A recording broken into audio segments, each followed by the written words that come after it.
Romains chapitre 6, versets 15 au 19. Paul nous parle d'esclavage. Paul nous dit que nous devenons esclaves de ce que nous obéissons. Donc il nous encourage, Paul nous encourage à obéir à Dieu pour devenir esclaves de Jésus-Christ. Parce que nous ne pouvons pas servir à deux maîtres.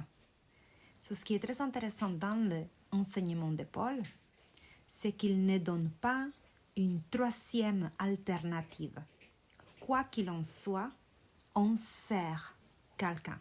Et si on ne sert pas Dieu avec tout notre être, c'est ce qui dit Paul, avec tous nos membres, avec tout notre être, alors ça veut dire qu'on sert, qu'on est esclave de l'ennemi de Dieu, c'est-à-dire le diable. Donc, dans l'enseignement de Paul, c'est très simple. Si tu n'es pas en train de servir Dieu, ça veut dire que tu es en train de servir le diable. Même si c'est moche, même si tu te dis, mais pourtant, je fais quand même de bonnes œuvres, je suis quelqu'un d'honnête, quelqu'un de bien. Si tu ne sers pas Dieu, tu sers son ennemi. Si tu n'es pas esclave de Jésus-Christ, tu es esclave de son ennemi. Qu'est-ce que ça veut dire être esclave et servir à Jésus?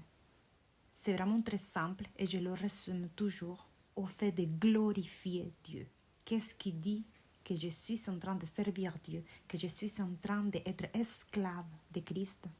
Tout simplement, le fait de nous dire, est-ce que mes actes, mes décisions, ma vie glorifie Dieu? Est-ce que ce que mes yeux regardent glorifie Dieu? Est-ce que ce que mes oreilles écoutent glorifie Dieu? Est-ce que ce que ma bouche parle glorifie Dieu? Est-ce que ma manière de m'habiller glorifie Dieu? Est-ce que mon comportement glorifie Dieu? Est-ce que mon attitude glorifie Dieu? Est-ce que ma posture glorifie Dieu? Est-ce que ce que je deviens, ce que je suis, glorifie Dieu? Est-ce que mes projets glorifient Dieu? Est-ce que les rêves que je souhaite réaliser glorifient Dieu? Si ta vie glorifie Dieu, ça veut dire que tu es esclave de Jésus-Christ. Mais si ta vie ne glorifie pas Dieu, tu es esclave de son ennemi. Donc je t'invite, je t'encourage à te auto-évaluer afin que tu puisses toi-même te corriger.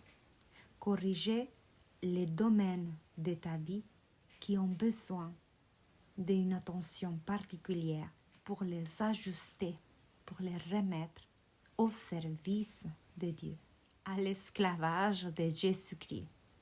N'oublie pas que si tes yeux, ils ne sont pas en train d'être esclaves de Jésus-Christ, alors ce sont des esclaves de son ennemi, le diable.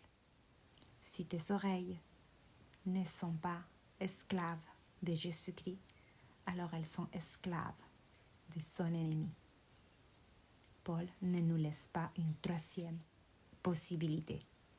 Dans le verset 23, car le salaire que paye le péché, c'est la mort. Mais le don que Dieu accorde gratuitement, c'est la vie éternelle dans l'union avec Jésus-Christ, notre Seigneur. Je t'encourage vivement de choisir d'être un esclave de Jésus-Christ et que toute ta vie glorifie Dieu.